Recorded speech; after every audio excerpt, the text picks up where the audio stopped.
यार हम तो बहुत ज्यादा नर्वस हैं। तो मैं शुरू कर रही हूँ ना, आप चिंता क्यों कर रही हैं? नहीं, पर देखो अब बीच में आया कि नहीं? नहीं हाँ, आया। आया। मित्रों, हम लोग आज जन सुलभ संवाद के कार्यक्रम में एकत्रित हैं। आप जानते हैं कि हम लोग इस बीच अशोक वाजपेयी जी पर एकाग्र का आयोजन कर रहे हैं। उसी कड़ी में आज जन सुलभ संवाद के अंतर्गत हमारे दो महत्वपूर्ण वक्ता आज उपस्थित हैं, मंजरी सिन्हा जी और प्रेरणा श्रीमाली जी।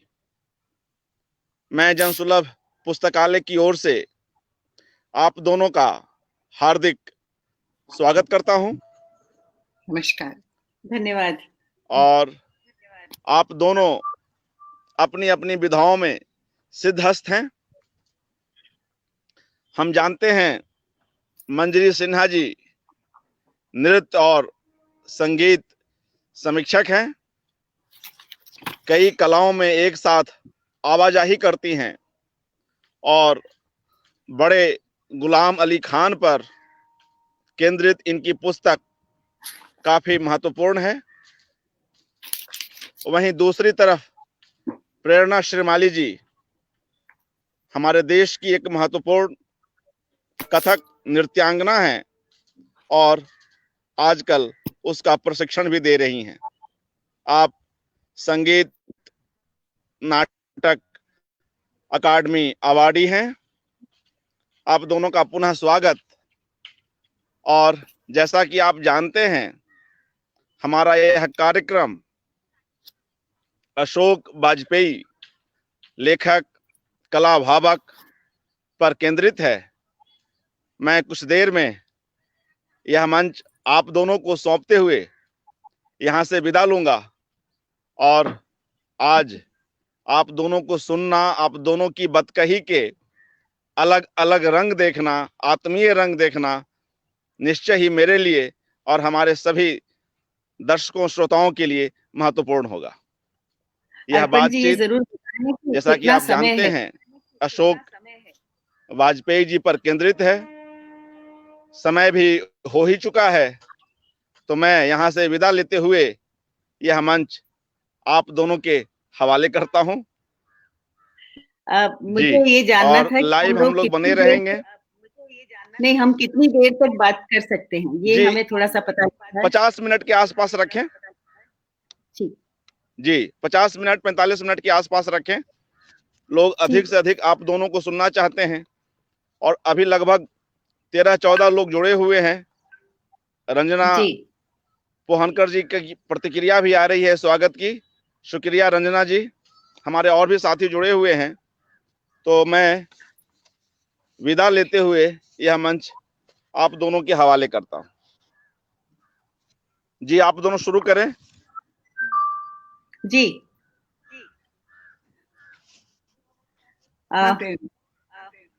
नमस्कार। मैं बहुत, ये मेरी आवाज क्यों इको हो रही, मुझे सुनाई दे रही है? तो आप जी, आ रही है आवाज। नहीं, मैं चेक कर रहा हूँ कि मैं कैसे बाहर निकलूं, ये मैं देख रहा हूँ। हाँ, प्रवेश तो मैं कर गया, बाहर नहीं निकल पा रहा हूँ। आप लोग शुरू करें प्लीज। अच्छा। नमस्कार। मैं आभारी हूँ जन सुलभ पुस्तकालय की, और उनको बधाई देना चाहती हूँ कि उन्होंने एक इतना बड़ा आयोजन, एक तरह से बहुत महत्वपूर्ण और सार्थक आयोजन किया, जो अशोक जी के 80वें जन्मदिन पर है। मुझे ये जब प्रस्ताव आया तो मैं बहुत थोड़ी सी पजल हो गई, थोड़ा मुझे समझ में नहीं आया कि मुझे इसमें शामिल होना चाहिए या नहीं, और होंगी तो मैं क्या कहूंगी और कैसे कहूंगी, क्योंकि अशोक जी का अपना वितान इतना विस्तृत है और उनकी परिधियां इतनी फैली हुई हैं कि उसमें उनके अपने साहित्य कर्म, कविता कर्म और साहित्य तो उनका कर्म है, उसके अलावा इतने सारे संगीत, नृत्य, शिल्प, चित्र सब समाये हुए हैं। और सिर्फ समाये हुए ही नहीं हैं, बल्कि वो उसमें बहुत पूरी तरह से कहना चाहिए कि शामिल हैं। बहुत सारे उन पे आरोप भी लगते रहे हैं, बहुत सारे उन्हें नाम भी दिए गए हैं कि वो कल्चरल मुगल हैं या वो कला विलासी हैं। पर मुझे लगता है एक नाम उन्हें और दिया जाना चाहिए कि वो संस्कृति संरक्षक भी हैं। और वो केवल संरक्षक ही नहीं है, उन्होंने संस्कृति में नहीं बल्कि कुछ कलाओं में जो कि सीधे उनसे नहीं नाता रखती हैं, उसमें उनकी घुसपैठ भी हुई है। और ये एक मेरी तरफ से आरोप है उन पर आज, ऐसा कह सकते हैं कि उन्होंने घुसपैठ की है बाकायदा, चाहे वो नृत्य है या संगीत है। मैं सबसे पहले उनसे मिली जब कथक प्रसंग भोपाल में उन दिनों में जब वाजपेयी जी के ज़माने में, अशोक जी के ज़माने में बहुत सारे प्रसंग हुए और उसमें कथक प्रसंग था जयपुर घराने पे आधारित। और उसमें मैं मेरे गुरु स्वर्गीय शकुंतल लाल जी गंगानी मुझे और अपने सुपुत्र राजेंद्र गंगानी को अपने प्रेजेंटेशन के लिए लेकर गए। और जब वो लेकर गए तो वहां पर सत्र चल रहा था। ये मेरा पहला परिचय है। तो एक कोई व्यक्ति खड़े हो गए और उन्होंने कुछ कहना चाहा। तो वो कुछ बोले, उनसे पहले ही पीछे से एक आवाज आ गई, बैठ जाइए आप, आपको कुछ नहीं आता है। तो मैं पलट के, हम सब स्टूडेंट थे, हमने पलट के देखा, हमने कहा ये कौन है भाई? तो पता लगा ये अशोक वाजपेयी जी हैं जो करता धरता है यहाँ। तो बड़ा अजीब लगा, मैंने कहा इस तरह से कह दिया। दूसरी जो बिल्कुल प्रारंभिक बात है वो जब मुझे खजुराहो में बुलाया गया। मैंने घुसपैठ इसलिए कहा कि खजुराहो में जब बुलाया गया तो युवा नृत्यांगना की तरह, मैं 80 के दशक की बात कर रही हूँ, और तब खजुराहो बहुत ही एस्टैब्लिश्ड फेस्टिवल हुआ करता था, सभी वरिष्ठ लोग वहां परफॉर्म किया करते थे। तो जब हमें बुलाया गया तो बहुत आश्चर्य हुआ कि हमें कैसे बुला लिया गया। ये आश्चर्य वहीं तक नहीं रहा, उसके बाद मेरे पास एक पत्र आता है और उस पत्र में कि ये लिखा है कि वैसे तो सीधा कथक जो है वो खजुराहो के शिल्प से नहीं तालमेल रखता है। और उन दिनों में खजुराहो के मंदिर के बिल्कुल सामने ही परफॉर्मेंसेस हुआ करते थे। आज की तरह के बड़े विद्रूप से स्टेज नहीं बनते थे। जो आज जो मंच बन जाता है खजुराहो में वो बड़ा अजीब सा है, पर उस समय बहुत खूबसूरत पीछे दिखता था। तो उन्होंने चिट्ठी में लिखा कि आप ये कर सकते हैं कि उस बेल्ट के जितने हिंदी कवि हैं, उन हिंदी कवियों पे आप कुछ काम करें तो एक कोई तालमेल, एक तारतम्य बन जाएगा मंदिर के साथ। मुझे वो बात आज तक याद है क्योंकि वहीं से मैंने शुरू किया शायद कि मैं इतर कवियों को देखने लगी, और पद्माकर पे तब मैंने काम किया। और इसीलिए मैं कहती हूँ कि ये जो उनकी घुसपैठ है, और एक उनका कोटेशन मैं कहना चाह रही हूँ, एक कोट कर रही हूँ कुछ उनकी लाइंस। वो कहते हैं कि मैं बराबर ये मानता रहा हूं कि कविता की संगीत, नृत्य, चित्र, मूर्ति आदि से एक अटूट बिरादरी है, और वे सब भी कविता का, कम से कम मेरी कविता का अनिवार्य पड़ोस हैं। तो वो ये पूरी तरह से उन्होंने सारी चीजों को समा ही लिया अपने में। और ऐसे ही आगे चलते हुए कैसे हम लोग फिर काम करते गए हम लोग। और वहां उस जमाने में जो कथक प्रसंग होते थे, उस प्रसंग में जयपुर घराने पे, लखनऊ घराने पे भाव प्रसंग हुआ, और बिरजू महाराज जी पे प्रसंग हुआ, और वो अद्भुत थे सारे। मैं उसके बारे में फिर कहती हूँ। मंजरी जी आप कुछ कहें तब तक। तुमने बिल्कुल सही कहा। इनके लिए जो शब्द कला विलासी, तो मुझे याद आया कि हमारे यहाँ कहा गया है, काव्य शास्त्र विनोदेन कालो गच्छति धीमताम व्यसनेन च मूर्खाणाम निद्रया कलहेन वा। तो ये उन धीमान में से हैं जिनका समय काव्य और शास्त्र के विनोद में गुजरता है। पर यहाँ पर विनोद से मनोरंजन जैसा सतही अर्थ नहीं दिया जाना चाहिए। अशोक जी का जो विनोद है वो लोक रंजन या मनोरंजन नहीं, बल्कि आत्मरंजन की बात है। वो कलाओं में, साहित्य में अमूर्त को, जटिल को और सूक्ष्म को महत्व देते हैं। और अगर ये ना हो, तो उन्हें सचमुच में वो आनंद नहीं आता है, जिस आनंद की, जिस विनोद की मैं बात कर रही हूँ। तो मुझे लगता है संगीत की दृष्टि से अगर मैं अपनी बात सोचूँ तो राग संगीत में उनका उनकी जितनी आस्था है, उनको जितना लगाव है, जितना प्रेम है, जितना अनुराग है राग संगीत से, वो केवल इस कारण है कि राग संगीत अमूर्त की बात है।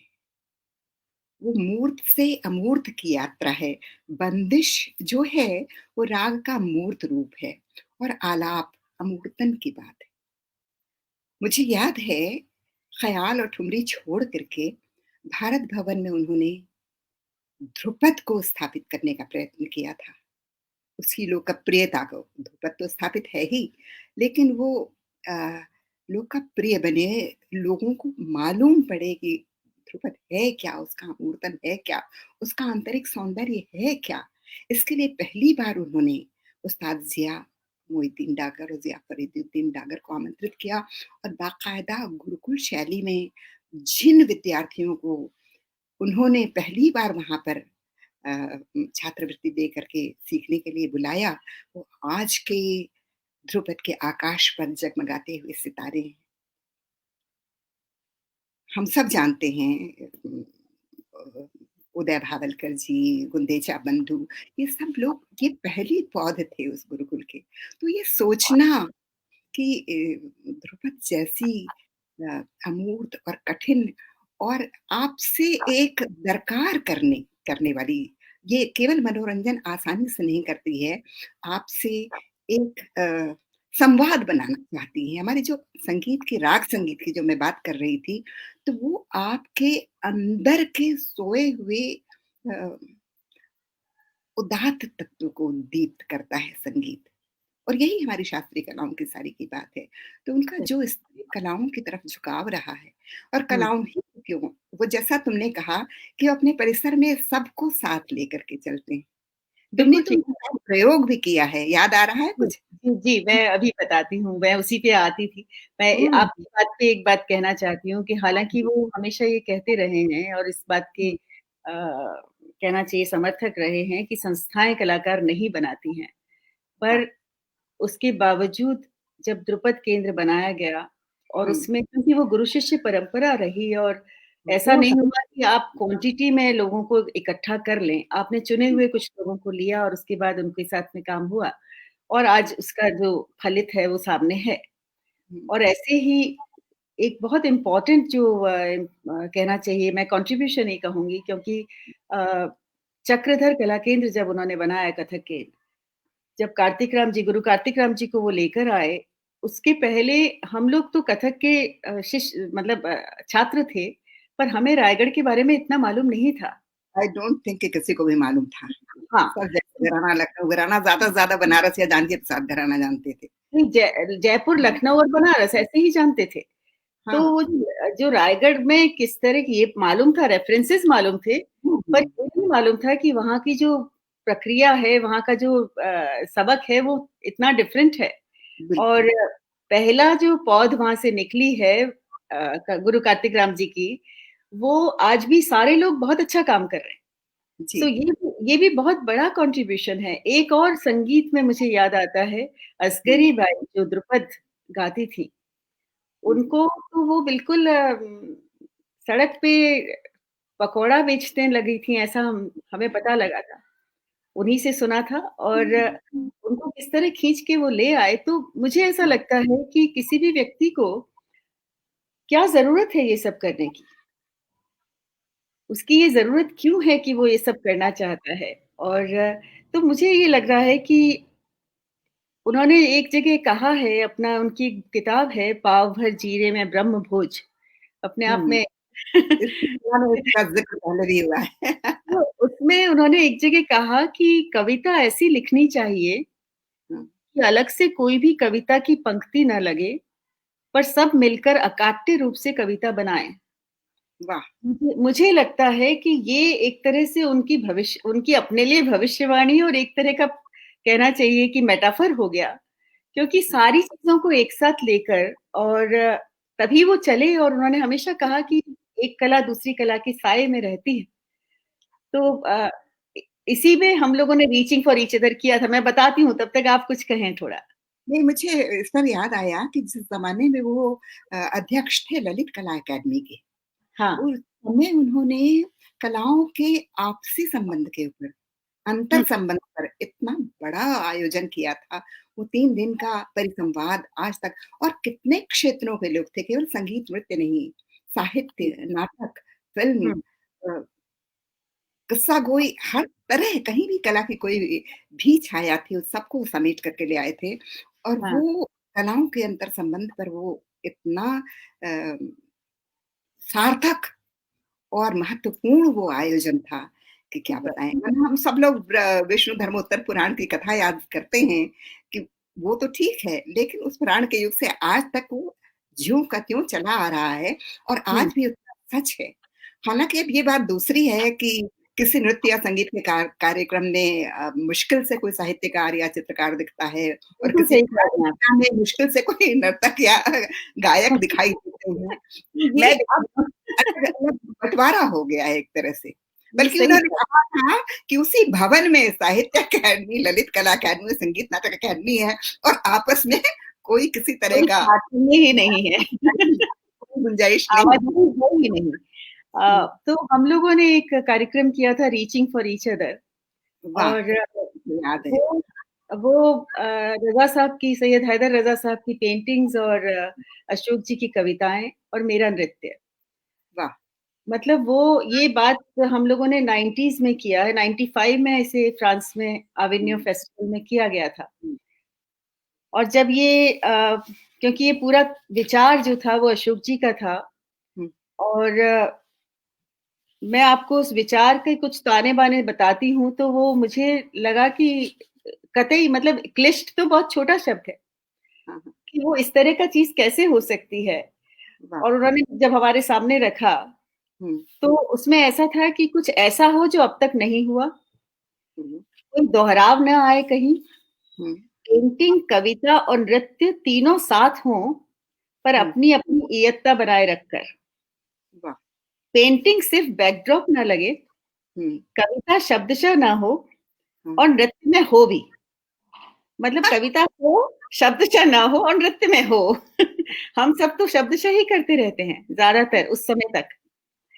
और नृत्य सीधा कविता या पेंटिंग से प्रभावित न हो, पर उनका रिफ्लेक्शन हो। हाँ, यहाँ-वहाँ दिखाई देता रहे। हुँ, अब ये सब विभिन्नताएँ यूँ ही बरकरार रखते हुए तीनों विधाएँ ऐसे प्रस्तुत हों कि हुँ, एक दूसरे के बिना कुछ खालीपन लगे। वाह! चित्र, कविता और नृत्य एक खूबसूरत तनाव के साथ हुँ, आपस में इकट्ठे हों। वाह! ये एक उनका भाव के साथ, क्या हाँ, बात एक तनाव अब तनाव होना ही ज़रूरी है मतलब क्योंकि आप कविता कर रहे हैं, आप नृत्य कर रहे हैं, नृत्य कविता के लिए नहीं हो रहा है, पर कविता उसमें दिखनी चाहिए। वाह! और मुझे मेरे सामने सबसे बड़ा चैलेंज ये रखा गया था और मुझे कहा गया कि आप अकेली हैं जो गतिमान हैं इस पूरे 3 लोगों के समुच्चय में। बाकी तो सब स्थिर है। हुँ, पर मुझे अ, उसने इतना बड़ा अनुभव दिया उस रीचिंग फॉर ईच अदर का मेरा लाइफ टाइम अनुभव है वो, वाह! कि जिसमें मुझे ये नहीं लगा मुझे लगा शब्द भी चारों तरफ बिखरे हुए हैं और गतिशील हैं और पेंटिंग्स जो हैं, रज़ा साहब के जो चित्र हैं, वो तो उनमें एक अद्भुत गति है वाह! और क्योंकि अगर वो गति नहीं होती तो शायद मैंने बहुत सारे ऐसे मुद्राएँ और ऐसे हस्तक उस समय बनाए या बने हुँ, मुझसे बन गए कहना चाहिए, बनाए हम कौन होते हैं करने वाले। हुँ, पर बन गए कि वो अगर वो चित्र सामने नहीं होते तो शायद नहीं हो पाता। बिल्कुल सही। और इसके लिए जो अशोक जी का अपना वक्तव्य था, उसमें से मैंने 2 लाइन्स उन लिखी हैं उनसे उसमें से लेकर। वो कह रहे थे अंग्रेज़ी में है कि the dance touches the poem here and there. It does not replicate nor illustrate or embellish them. The और फिर कहते हैं the paintings watch the poems curiously वाह! just वाह! the poems discover them with a sense of amazement. Beautiful, beautiful मैंने क्या इसीलिए शुरू में कहा कि उन्होंने घुसपैठ किया, कि उन्होंने कलाओं के भीतर तक घुसपैठ किया। उन्होंने सिर्फ कलाओं के आयोजन या संस्थाएँ नहीं बनाई हैं, हुँ। उनको उस तरह भी संस्थाओं दिखाया। संस्थाओं का सबसे बड़ा लाभ ये हुआ कि वो हाथ पकड़ के सारे सहृदय रसिकों को ले गए कि आओ देखो, अपनी परंपरा का वैभव देखो, इसका वितान देखो, हुँ, सराहो और भाग्य सराहो कि तुम्हें ये सब देख पाने को मिल रहा है। तो ये भाव जगाना, ये हुँ, अहोभाव की ये जो फीलिंग है, हुँ, ये उम, कितने लोगों में उन्होंने जगाई है।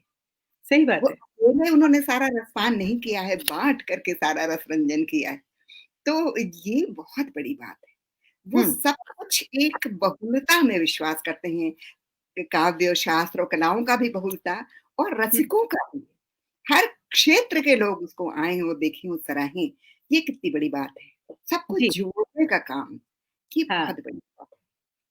बिल्कुल ठीक कह रहे हैं क्योंकि और उसमें सबसे बड़ी बात मुझे ये लगती है कि जैसे जो जो भी आयोजन हुए और जिस हुँ, तरह की भी बात कही गई, उन जैसे एक सेमिनार हुआ था पुरुष, मतलब बिल्कुल। विचार कितना इम्पोर्टेंट है और संस्थाएँ सिर्फ़ बिल्डिंग से नहीं बनती हैं, विचार से बनती हैं, ऐसा मुझे लगता है, जहाँ तक कलाओं की बात है। उन्होंने और सांस्कृतिक को विचार भी दी और दृष्टि भी दी। ये हाँ, बहुत बड़ा योगदान है उनका, क्योंकि बहुत देखिए शास्त्रीय कलाओं में एक बहुत बड़ा एक चारित्रिक गुण या अवगुण आप कहें कि वो बहुत जल्दी अ, एकदम कहना चाहिए रटने वाली कला हो जाती है। उसमें हुँ, अगर उपज अंग ना आए तो वो आप उसपे एक बहुत अच्छे छात्र की तरह आप दोहरा सकते हैं अपने आप को सदियों तक। पर इस दोहराव से उपज निकलती है और उस दोहराव को वहाँ तक ले जाना होता है कि उपज अंग पैदा हो जाए। तो क्या बात है। ये जो उपज अंग की बात है, ये विचार से आती है और अशोक जी ने जैसे पुरुष एक करके सेमिनार हुआ हुँ। और हम लोग अटेंड करने गए थे उसको, आप भी थीं शायद उसमें। हाँ, हाँ, पुरुष देह का पहली बार हाँ, पुनराविष्कार हाँ, हुआ। यस, सारे गुरु रहे हैं पुरुष, पर हम लोगों ने कभी सोचा नहीं था कि एक पुरुष बिल्कुल। केंद्रित पूरा का पूरा नृत्योत्सव हो सकता है। नहीं, पूरा उत्सव अब उसमें केलुचरण महापात्र जी, बिरजू महाराज जी, वेदांतम हुँ। सत्यनारायण शर्मा, कलामंडल गोपी, अस्ताद देवू हाँ, हमारे बीच नहीं रहे अब। वहाँ के पर हर वहाँ के लोग थे और सबने किस तरह से आवाजाही एक-दूसरे की कलाओं के बीच में रही नहीं और और हम सब लोग उसमें साक्षी रहे इसके। बहुत अच्छे उसमें पेपर्स पढ़े गए और उसमें ये बात लगभग तय हो गई कि नृत्य के लिए पुरुष का जो शरीर है, जो पुरुष देह है, हुँ, वो नृत्य के लिए सबसे ज़्यादा माफ़िक देह है। हुँ, और क्योंकि male body is a neutral body, क्योंकि हुँ, वहाँ पर जब नृत्य होता है तो नृत्य दिखाई देता है क्योंकि हम अधिकतर जब नृत्य करते हैं तो नायिका हमारी ज़्यादा हमारा विषय होता है। हाँ, तो नायक विषय बहुत कम होता है और हुँ, उसके लिए विशेष आपको प्रयोजन करना पड़ता है। पर हुँ, नायिका और जब पुरुष कोई नायिका करता है तो वो नायिका, नायिका नज़र आती है, वो पर्सोनिफिकेशन नहीं होता है। बिल्कुल, बहुत तो अच्छी बात। ये जो बात है, ये उस सेमिनार में लगभग निकल के आई और ये इस बात का हमें आंसर मिलता है। हो गए थे और उसके बाद बहुत सारे लोग सुधरे, जो कि फेमिनिन टाइप वाला डांस किया करते थे, उनमें पौरुष का भाव भी जगा। ये भी एक उसका बहुत बड़ा दाय था। हुँ, मुझे जो सबको बाँध के चलने को, सबको लेके चलने वाली बात पे मुझे अपनी हुँ, याद आ रही है। मेरे सबसे तुमने अपनी बात बताई कि कैसे पहली मुलाकात हुई थी। जी, मुझे उनकी जो सबसे पहली याद है, वो 80 के दशक में जब नया-नया वो शुरू हुआ था खजुराहो समारोह। हाँ, क्या समा रहा करता था। ये मंदिर के प्रांगण में तो शास्त्रीय नृत्य होता था और हुँ, उससे कुछ दूर पे लोक रंजन एक प्रोग्राम हुआ करता था, जिसमें किसी अच्छा, दिन आल्हा हो रहा है, तो किसी दिन नौटंकी हो रही, किसी दिन कुछ हो रहा है, तो हम लोग ये देख कर के फिर वहाँ जाया करते थे और उसको हुँ, आधी रात तक देखा करते थे और उसके बाद फिर बैठ कर के विद्वत चर्चा का दौर चलता था और हास-परिहास के बीच में अशोक जी ऐसी गहरी बातें कह जाते थे कि बस हम लोग सुन के दंग रह जाते थे। हुँ, कितने लोग हम लोग साथ बैठा करते थे। ये सब सचमुच में सहेज लेने वाली यादें हैं। डॉक्टर सही बात, पद्मा सुब्रमण्यम, डॉक्टर सोनल मानसिंह, प्रतिमा गौरी, बिरजू महाराज, गुरुचरण महापात्र, कौन-कौन नहीं था तुम्हारे जैसे नए लोगों से लेकर के वो ऐसे-ऐसे मूर्धन्य कलाकारों तक, और सब ने एक सहज संवाद बनाया। किसी तरह का खौफ जो रहा करता था, उस खौफ ये कितनी बड़ी बात थी। और ठीक बात। याद है छोटा-सा होटल हुआ करता था पर्यटन विभाग का, पायल, जिसमें सारे नर्तक कलाकारों से लेकर के हमारे जैसे कला रसिक सभी ठहरा करते थे, और एक साथ खाना-पीना और एक साथ गपशप का दौर अनवरत सतत मुसलसल चलता रहता था। और हाँ, कितना हम लोग नृत्य संगीत के आनंद के अलावा कितना कुछ जानकारी, कितनी कुछ समृद्धि समेट करके ले जाया करते थे अपने साथ। तो मुझे सबसे पहले उनके इस वैभव की याद हुँ, है। क्या हुँ। सचमुच में इस तरह की खातिरदारी और तो कहीं हमें मिली नहीं। नहीं, बल्कि ये हुआ कि जिस तरह के आयोजन होने लगे और जिस तरह से उनका, क्योंकि बहुत सारे उत्सव हुए मध्य प्रदेश में उस समय में, एक तरह की झड़ी लग गई कि हर बिल्कुल, छोटे से छोटे शहर में, हाँ, बिलासपुर में, रायगढ़ में, सागर में, हर हाँ। जगह छोटी जगहों पर जाकर भी और अ, खजुराहो कितने साइट स्पेसिफिक समारोह शुरू हो गए। हाँ, तो उत्सव करके होते थे और उसमें युवा कलाकार और वरिष्ठ मिलकर साथ आते थे, तो उससे युवाओं को बहुत ज़्यादा प्रोत्साहन मिलता था। बिल्कुल। और मुझे ये लगता है कि जैसे एक प्रसंग उन्होंने भोपाल में हुआ था, भाव प्रसंग, हाँ, वो आज तक उसके बाद वो कभी मैं सोच भी नहीं पाई हूँ कि किसी ने और करवाया है। उसमें रोहिणी भाटी और कलानिधि नारायणन हाय, हाय! दोनों ने मिलकर एक साथ बैठ के अभिनय किया था, और वाह! दोनों का ऐसा था बिल्कुल जैसे तराजू पे दोनों एक साथ बराबर में टिकी हुई हैं। वाह! और अद्भुत अनुभव था वो। तो मुझे ये लगता है कि ये विचार है जो कि सबसे ज़्यादा आपके ऊपर राज्य कर रहा है। और क्योंकि अगर ये कहा जाता है कि अशोक जी उस समय इतना सब कर पाए, और क्योंकि शासन भी साथ में था, प्रशासन साथ में था, सुविधाएँ थी, साधन थे। तो बहुत सारे, जैसे मैंने शुरू में भी कहा, हज़ारों लोग ऐसे होते हैं नहीं कर पाए। अभी जैसे हुँ, रज़ा फाउंडेशन है, और रज़ा हुँ। फाउंडेशन तो बिना इमारत की संस्था है। वहाँ तो सिर्फ़ वहाँ तो ये सिर्फ़ बहुत विचार ही अच्छी है। वहाँ तो सिर्फ़ विचार ही है और कुछ तो नहीं है। हुँ। और वो विचार है तो फिर आर्ट मैटर्स है, तो आरंभ हो रहा है, तो उत्तराधिकार हो रहा है, जैसा आपने याद दिलवाया था। हाँ, हाँ, और इतने और सारे संगीत और नृत्य के और चित्र के कार्यक्रम हम हो रहे कितना हैं। गुरु शिष्य परंपरा की बात करते रहते हैं, पर जी, गुरु है और साथ में शिष्य भी है और वो परफ़ॉर्म कर रहा है, गुरु सचमुच में गौरवान्वित महसूस कर रहा है। या गुरु की महिमा, महिमा नामक एक उन्होंने शुरू किया, कितना हुँ, सुंदर।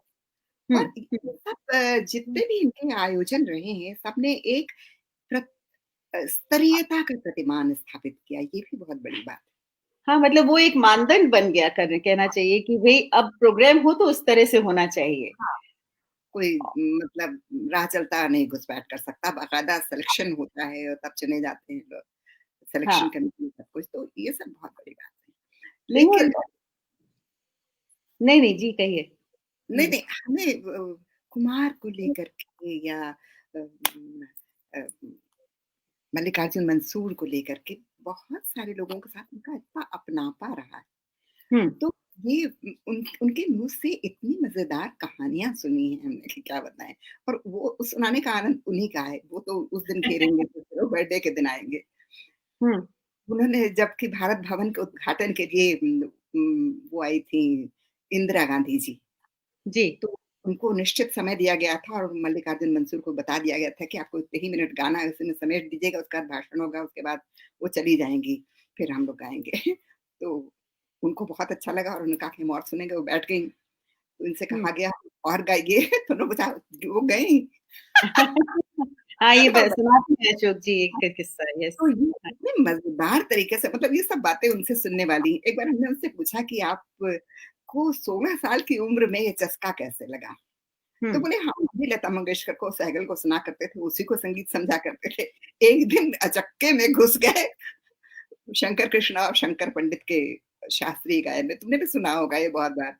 बिल्कुल सुना है। और हाँ, पहली बार हमने देखा कि शास्त्रीय संगीत का क्या वो अष्टांग गायकी शंकर पंडित गा रहे हैं अगर सोचो तो क्या हुँ, रहा, हम उनका वो जो पौरुष भरी उनकी पर्सनैलिटी थी, वो देख कर के ही लोग आक्रांत हो जाएँ। और हुँ, उसके जिस तरह से समाधिस्थ होकर के उन्होंने गाया, तो बोले हमें लगा कि बाप रे! 3 मिनट के गाने इसके सामने क्या है? और उस दिन बिल का दिन है, आज का दिन है, फिर मैंने पलट करके नहीं देखा। तो राग संगीत में जो अमूर्तन की उनकी यात्रा को एक बल मिला, मुझे हुँ, लगता है कि ये संगीत पे या सभी सभी कलाओं पे, जैसा तुमने कहा है कि विचार, विचार के अलावा एक दृष्टि भी उन्होंने दी। बिल्कुल ठीक बात। संगीत के अंदर विचार की बातें होने लगीं।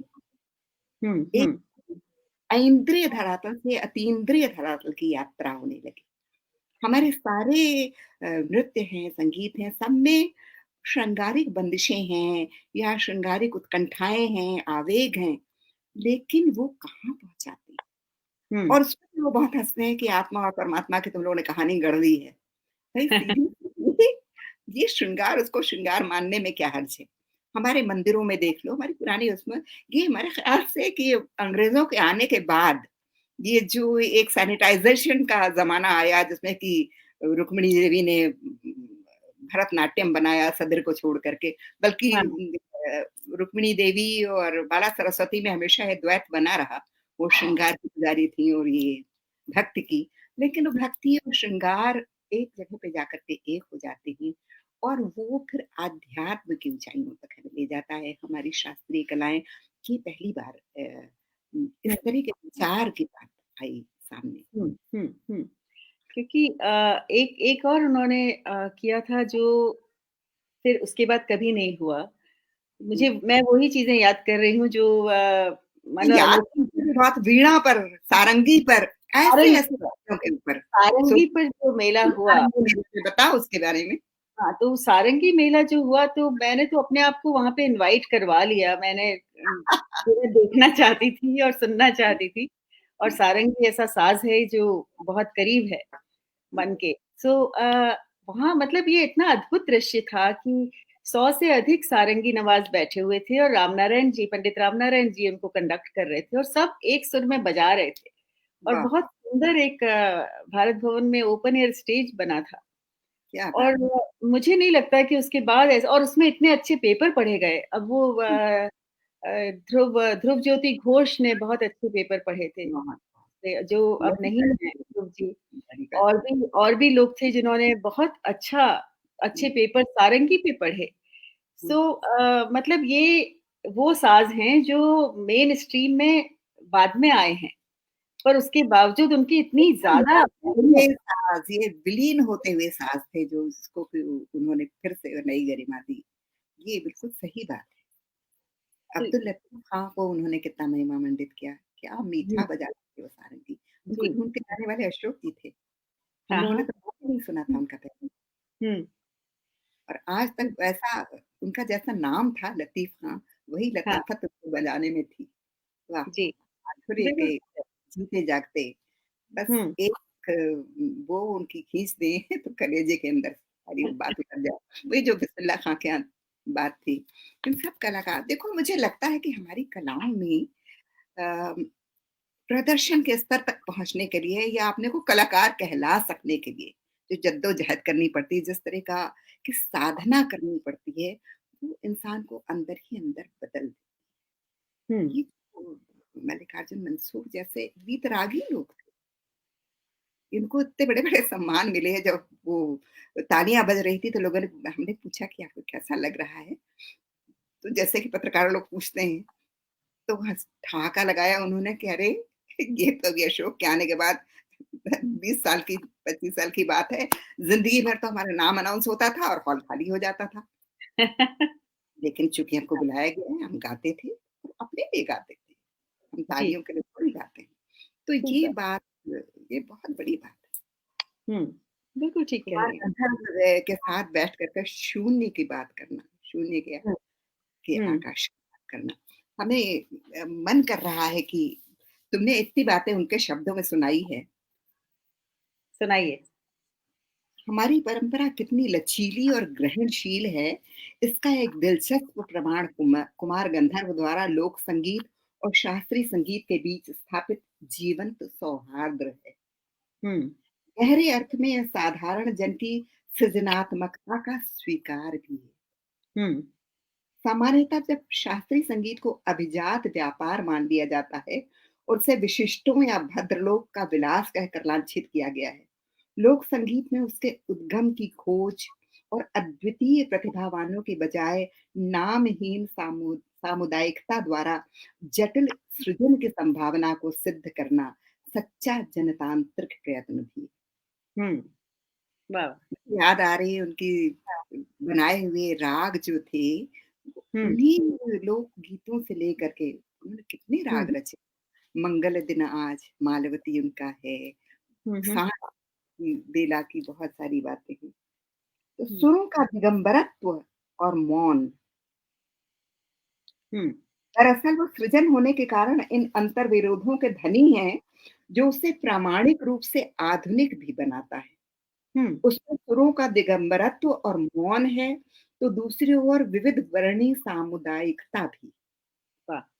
उसमें प्रार्थना की विकलता और कामना की उद्दामता है, तो निर्गुणी उदासीनता और फक्कड़पन भी। हुँ, बात तो कुमार गंधर्व की हो रही है, पर मुझे 100% फिट दिख रही है खुद अशोक हाँ, जी। बिल्कुल ठीक कह रही हैं। किस उद्दाम आवेग से वो रस जीवन का लेते हैं और किस निस्पृहता से एक तरफ बैठ जाते हैं, वो भी जग का मुजरा देखने वाली ही बात है। और एक और भी जो उनका चारित्रिक विशेषता कहती हूँ मैं कि हुँ, अ, किसी भी चीज़ को बहुत ही मतलब बेझिझक होके सच्चाई से बरत देना और कह देना हाँ, हाँ, और ये जो गले का कई था बैठ कई बार तो ये इतना अजीब भी हुआ है कि जैसे उन्हें जिस मंच पे जिसने बुलाया है, उसी के खिलाफ वहीं पे बोल दिया गया। हाँ, और जैसे ये इसका एक उदाहरण है मेरे पास कि हम हाँ, लोग अपने कथक केंद्र में उन्हें बुलाया था हाँ, और कुछ बोलने के लिए और तो उन्होंने वहीं पर मंच से कहा कि भई आप कथक वाले जितने कलाकार हैं, वो एक इतनी उत्कृष्ट कला के साथ में एक बहुत ही घट नीचे दर्जे की और मध्यम दर्जे की कविता को या साहित्य को की तीमारदारी में लगे हैं। और सभी लोगों के चेहरे देखने वाले थे कि सबको काटो तो खून नहीं कि क्या क्या बोला जा रहा है स्टेज पर ऐसा उन्होंने कह दिया।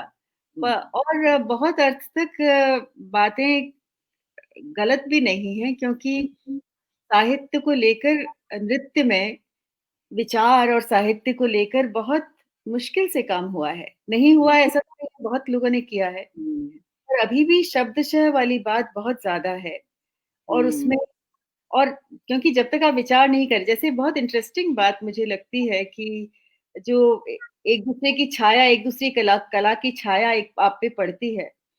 एक बार मुझे बोलने के लिए आर्ट मैटर्स में कहा गया था, हुँ, परस्पर कलाओं पर बोलने की बात थी। हुँ, तो उसमें मुझे एक मुहावरा ये सूझा हुँ, कि जब आप किसी भी कला की, उसी कला से आप अगर प्रशंसा करना है तो उस कला से के माध्यम से नहीं करते हैं। हुँ, क्योंकि आप कभी ये नहीं कहते कि नृत्य, नृत्य की तरह सुंदर है। हुँ। आप हमेशा कहेंगे कि अरे नृत्य कितना संगीतमय है या शिल्प की संगीत तरह ही उपमान लिए जाते हैं हमेशा ज़्यादातर। आप उपमा जब देते हैं तो किसी दूसरी कला की देते हैं। कभी हुँ, भी उस कला को उसी कला के माध्यम से आप उपमान देते ही नहीं। हुँ, क्योंकि आप शिल्प में आपको संगीत दिखता है या लय दिखती है या आपको चित्र में गति दिखती है या आपको अल्टीमेटली मुझे लगता है अल्टीमेटली जब आप कुछ कहना चाहते हैं तो आप कहते हैं चीज़ काव्यात्मक है। नो सो ये मतलब जब चीज़ें कवितामय हो जाती हैं तो वो फिर बहुत वो उत्कृष्ट हो जाती हैं ऐसा मुझे लगता है। ये बिल्कुल वैसा ही है ना जैसा अब बहुत जगह हम पढ़ते हैं तुलसीदास जी ने कहा था कि सिर्फ राम को राम की तरह कहा जा सकता है, बाकी हुँ, किसी को नहीं। सो सारी कलाएँ जो हैं वो एक-दूसरे के माध्यम से ही प्रशंसित भी होती हैं। बिल्कुल सही बात। तो ये मुझे और जो उनके बोलने का तरीका और जिस तरह का है, इसके अलावा एक और भी मुझे ये लगता है जैसे अभी मैं विचार की बात कर रही थी और विचार के माध्यम से जिस तरह से सारी चीज़ें सामने आईं और खाली आयोजन ही माध्यम नहीं बना, ये विचार बहुत महत्वपूर्ण तरीके से सामने आया अशोक जी का। और बहुत इंटरेस्टिंग बात ये है कि केवल एक तरफ नहीं, लाइक चारों तरफ उन्होंने अपने आप को, मतलब हर विधा के लोग हुँ।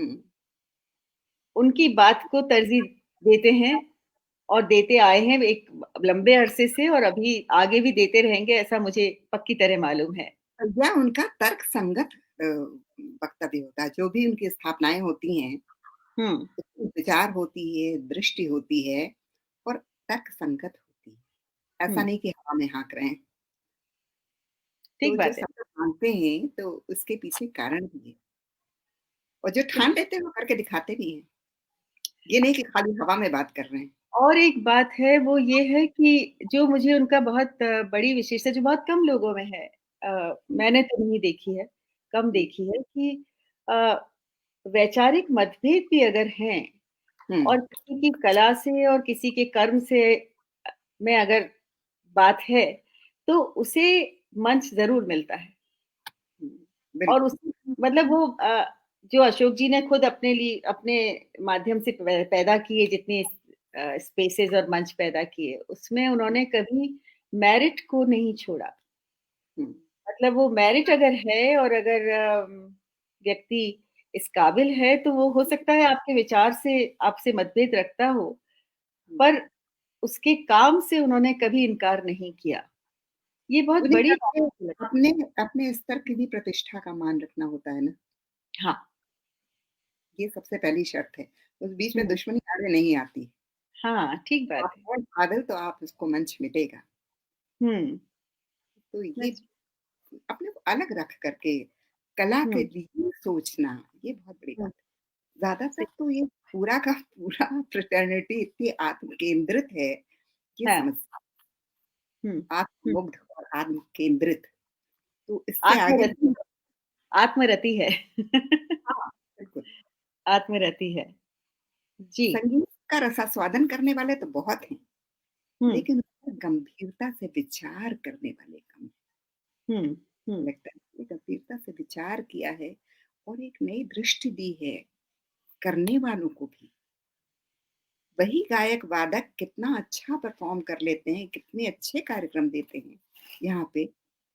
जैसे तुमने कहा कि इस बेल्ट के कवियों को लेकर के आप कुछ करिए।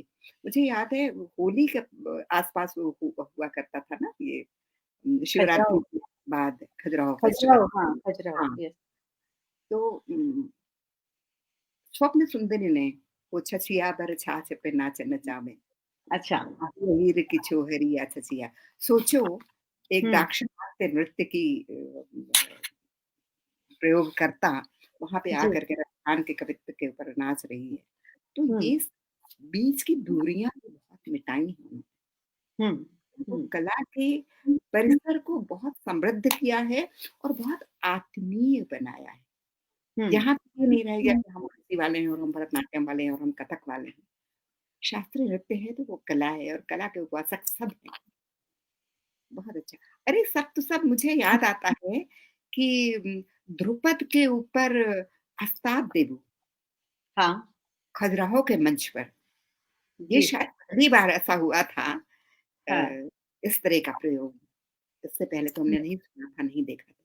हुँ, हुँ, हुँ, हुँ, अस्ताद देबू के साथ जो संगीत हुआ करता था वो हमेशा अ, विदेशी अ भावभूमि का ही हुआ करता था।